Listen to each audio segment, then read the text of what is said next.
Yo je connais Mina, donc j'espère que vous allez tous et toutes très bien. On se retrouve aujourd'hui dans cette vidéo pour répondre à des questions qui me sont revenues plusieurs fois.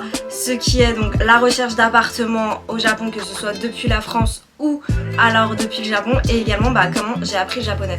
Donc je vais essayer de vous refaire un petit peu le topo rapide et efficace, c'est parti. Avant de rentrer dans le vif du sujet, n'hésitez pas à vous abonner, à liker la vidéo, à la regarder jusqu'à la fin et surtout venir me follow sur Instagram, Taliben_nosekai. Venez, le compte a changé et maintenant il y a beaucoup plus de contenu et c'est plutôt pas mal. Voilà, on est une bonne petite team, donc n'hésitez pas à venir nous rejoindre. Pour commencer, on va parler des gens qui sont en France et qui souhaitent aller au Japon, donc que ce soit working holidays, visa étudiant, enfin bref, tout ce que vous voulez à partir du moment où vous n'avez pas votre taf qui vous paye déjà un appartement.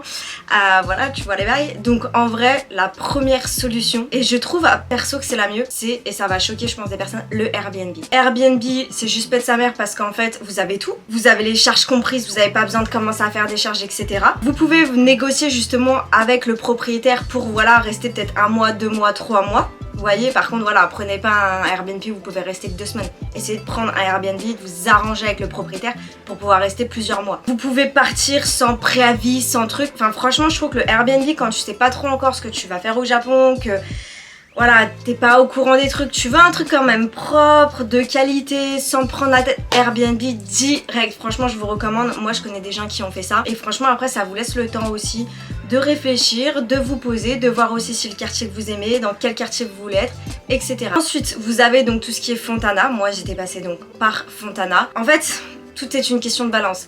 Le loyer est cher par mois. En soi, si on regarde juste par rapport au loyer et l'appartement, tu te fais douser. Vraiment, je vous le dis. Genre moi, je payais 860 € et l'appart, il était bof. Enfin, il était pas bof, mais en vrai, c'est énorme. Je vais vous mettre justement une vidéo ici pour vous montrer un petit peu. Donc, vous voyez, il y avait l'entrée, il y avait la salle de bain qui était petite. Après, par contre, voilà, il y avait Internet de compris et il y avait également les meubles. Même si en vrai, moi, parfois, je préfère justement pas meubler et meubler à ma guise. Mais bon, ça c'est encore une autre chose. Et quand t'arrives comme ça au Japon, tu vas pas meubler à ta guise en fait. Déjà que tu vas dans un supermarché, tu galères à trouver juste du shampoing, les gars. On se calme. Ensuite, vous avez OK House qui est plus ou moins pareil que Fontana, mais qui propose aussi des social apartments et des share house. Et enfin, après, vous avez aussi le site social apartment, mais en vrai, le site social apartment, il est quand même cher. On va pas se mentir. Donc là, vous avez par contre, vous êtes dans des grands buildings, enfin, il y a beaucoup de personnes, il y a beaucoup de chambres. Vous êtes sur des chambres assez petites, donc parfois, vous pouvez avoir que votre chambre et du coup, vous avez les toilettes en commun, la salle de bain en commun. Et parfois, vous pouvez avoir au moins vos toilettes et des fois, la kitchenette, ça dépend, mais on reste sur des loyers qui sont pareils en fin de compte plus ou moins que j'avais moi avec Fontana. Par contre avec une meilleure qualité parce que souvent ce sont des résidences qui sont assez neuves et après vous avez beaucoup d'espace commun. Mais voilà, ça reste quand même dans un prix élevé. Encore une fois, tout dépend où vous vous situez bien évidemment. Fontana c'est souvent dans le centre de Tokyo, mais avec Social Apartment vous pouvez être vraiment loin et donc avoir un loyer qui est beaucoup moins cher. Mais Social Apartment, les frais initiaux sont assez élevés. Contrairement à Fontana où en fin de compte t'as pas des... Par rapport à, je veux dire, ce qui se fait au Japon, faut jamais comparer avec la France s'il vous plaît. C'est pas si élevé que ça à Fontana, je crois que j'avais payé quoi, peut-être 600 balles, 500 balles de frais d'entrée. Je tiens à répondre en vidéo à la question, il y a beaucoup de personnes qui me disent est-ce que tu conseilles d'avoir son propre studio ou d'avoir sa share house. Alors c'est une question que moi-même je me suis posée et je pense qu'en fait le souci c'est qu'il n'y a aucune bonne et mauvaise réponse à ça. Tout dépend vous. En fait faut savoir qui vous êtes un minimum dans le sens où est-ce que vous êtes quelqu'un qui a toujours besoin de voir des gens, qui supportent pas être seul. Voilà, faut savoir qu'aussi vous allez peut-être venir dans un pays où potentiellement vous allez connaître personne ou bon, chanceux ceux qui connaissent parfois des gens et des fois même on connaît des gens mais bon. On les voit pas tant que ça, donc ça revient un petit peu au même que si on connaissait personne. Mais ce que je veux dire c'est que vraiment voilà, est-ce que vous êtes quelqu'un qui aime être dans votre monde, etc. Après moi en fait par exemple je suis quelqu'un qui aime être toute seule, j'ai besoin d'avoir cette intimité parce que forcément dans les share house, dans les social apartments, votre intimité elle est brouillée, tu vois, si tu veux ramener des gens chez toi, les gens ils voient, bla bla bla, enfin tu vois les délires, genre ce genre de truc moi je supporte pas. De ce point de vue là si tu veux, le social apartment, la share house c'est chaud en fait. C'est un peu compliqué si t'as vraiment besoin d'avoir ton intimité. Après, moi par exemple, même si j'aime avoir mon intimité, je me disais ouais mais pour créer du social et tout. Bah ouais, par contre pour créer du social les gars, y a pas photo. Encore faut-il par contre que les gens de ta social apartment et de ta share house tu les aimes bien. Moi je connais quelqu'un, cette personne est en social apartment, en fait elle déteste être toute seule, mais par contre elle aime pas trop les gens de son social apartment, donc en fait elle est quasiment jamais dans les parties avec tout le monde. Donc si tu veux, tu vois, dans ce moment là tu te dis est-ce que du coup le loyer que tu payes en tant que studio qui est quand même très petit, entre du 9 et du 13 mètres carrés, 14 mètres carrés, allez peut-être 15 mètres carrés max, quand il y a juste vraiment ta chambre, tu te dis tu payes ça à peu près 900-800 balles parce que tu vas être dans le centre, mais d'un côté tu profites pas des espaces où il y a tout le monde. Bah là pour le coup tu vois, peut-être dans un appartement tout court, dans ton propre studio, pardon, bah pour le coup c'est peut-être meilleur quoi. Donc voilà, c'est vraiment une question, je pense, il y a que vous qui pouvez savoir pour vous-même, et bien évidemment ça va dépendre aussi de votre budget. Et du coup je reviens justement là-dessus pour dire que bah tout compte fait, le Airbnb en premier temps ça peut être cool, surtout si tu pars en working holiday, ce genre de visa. Après pour le visa étudiant, Airbnb ça peut être un peu stressant dans le sens où bah t'as déjà ton école, faut aller à ton école, dans tous les cas de toute façon tu sais plus ou moins où va être ton appartement, c'est-à-dire pas trop loin de l'école non plus, enfin je l'espère pour vous. Les Airbnb tu te dis je vais arriver, je vais devoir m'installer, après je vais devoir rechercher un truc, donc bon, ça peut ajouter du stress que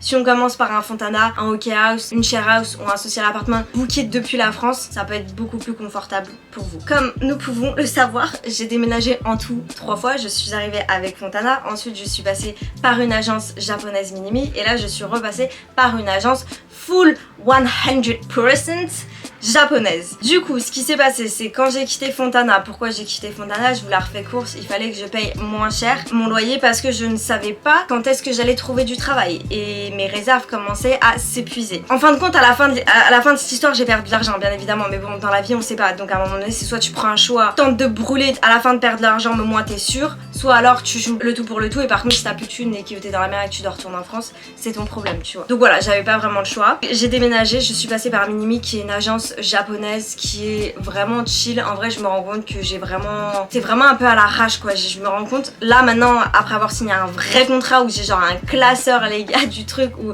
le mec m'a lu le contrat pendant 2 heures, tu te dis ouais c'est pas le même délire quoi. Mini j'avais vraiment signé le contrat genre sur le bureau comme ça tu vois. Donc bon, bref voilà, l'appartement je vous mettrai encore des images, comment vous dire, 14 mètres carrés. Ça a été des mois en vrai très difficiles. J'ai passé combien alors juillet, septembre, octobre, novembre, décembre, janvier. J'ai passé 7 mois dedans. Franchement je vous dis c'est dur. Et quand je me dis que quand j'étais en France et que je regardais les appartements à Fontana, je me disais ouais tranquille 14 mètres carrés, de toute façon je serai jamais chez moi. Mais en fait le souci c'est qu'à un moment donné c'est pas parce que tu déménages à l'étranger que tu changes. Et de base je suis quelqu'un qui aime passer du temps chez moi, j'aime chill chez moi, j'aime me sentir bien chez moi, j'aime que mon appartement il soit bien décoré. C'est vraiment vous voyez un espace où je me sens bien, tu ressources tes batteries avec des bonnes ondes. Et en fin de compte 14 mètres carrés je vous le dis c'est très dur. Surtout que j'étais pas dans un mancho. Donc voilà il y a 2 types en fait de bâtiments. Il y a les manchos qui sont on va dire des buildings entre guillemets, enfin pas forcément des buildings dans le sens haut mais voilà des vrais bâtiments j'ai envie de dire.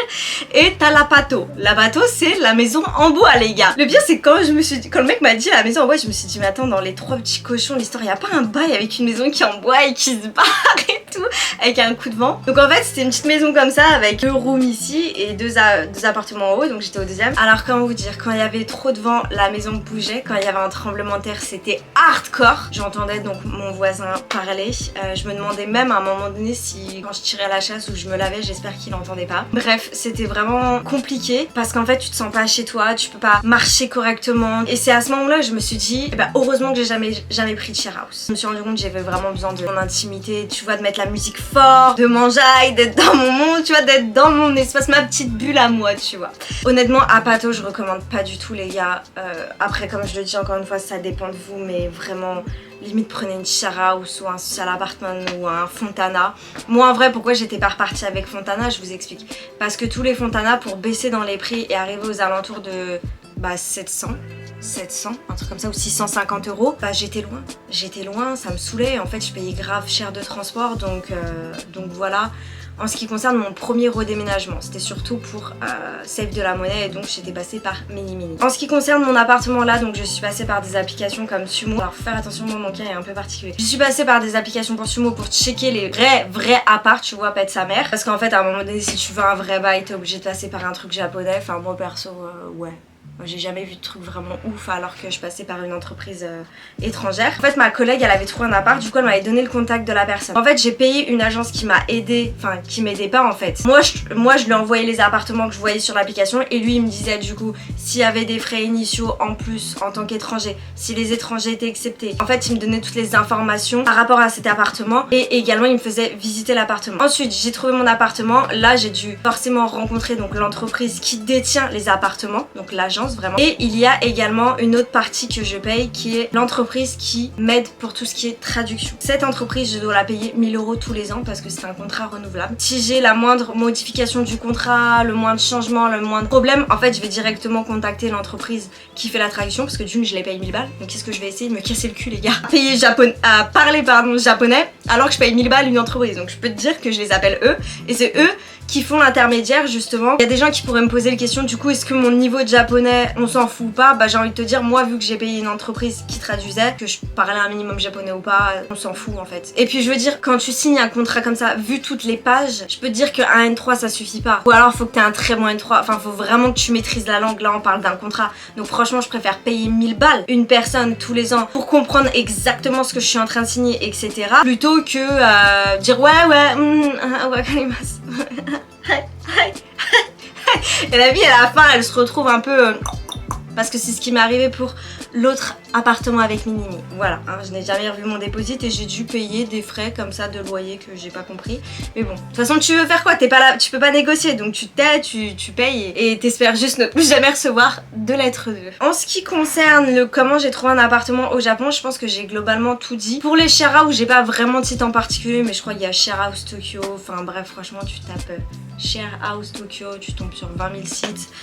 Si t'es pas sûr du site, après tu tapes le nom du site, avis, comments, you know. Après, on va parler de comment j'ai appris le japonais, parce qu'on me l'a reposé, mais les gars, je vous le dis, hein, je suis pas bilingue en japonais, ok?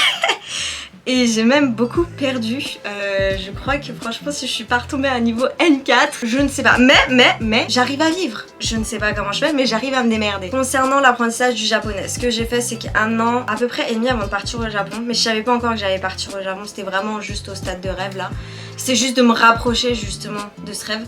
J'ai commencé des cours particuliers de japonais. J'avais trouvé une prof sur Superprof. Et là ce qui s'est passé donc c'est que toutes les semaines j'avais 1 heure de cours le lundi ou le mardi. Alors je vous dis ça me refaisait ma journée, ça me refaisait ma semaine. J'étais refaite d'aller à mes cours et tout. Et j'étais vraiment dans cette atmosphère Japon. Enfin j'allais chez elle et c'était vraiment au top quoi. Enfin vraiment c'était... Je crois que ça a été la meilleure façon pour moi d'apprendre une langue. Et après ça je suis donc arrivée en octobre 2020 au Japon. J'ai étudié 1 an dans une école de langue. Voilà, j'ai appris le japonais, j'ai pas appris à parler japonais. Je pense que j'ai vraiment fait une erreur au choix de mon école. Je pense qu'il faut vraiment que vous preniez une école par rapport à vos besoins, c'est-à-dire est-ce que tu veux aller apprendre l'université? Est-ce que tu veux après rentrer dans le monde du travail? Quel est ton but en fait? Quel est ton but? Et si ton but c'est de le parler, prends une école qui est axée sur l'oral et pas sur le passage des JLPT. Voilà. Enfin, bref, tout ça pour dire que l'apprentissage d'une langue, je pense que ça dépend vraiment de chacun. Vous avez plein de méthodes différentes, vous avez aussi des applications de langue. So up to you guys. En tout cas, j'espère que vous avez apprécié la vidéo. N'hésitez pas à mettre un pouce bleu, à vous abonner, à partager la vidéo, à commenter. Et surtout, j'espère que ça aura pu vous donner quelques conseils, pistes.